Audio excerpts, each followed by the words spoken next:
just demoing a Bird Aeris 120 today at Swinley Forest, and so far a really nice ride, and it's got that kind of long slack geometry. It's got short stem and wide bars.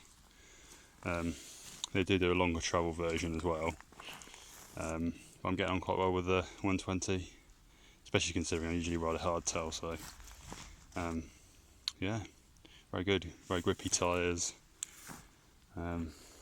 rock shocks, reverb, dropper post, working pretty well. So yeah, that's it. Rock shocks, pike, forks, yeah, carry on.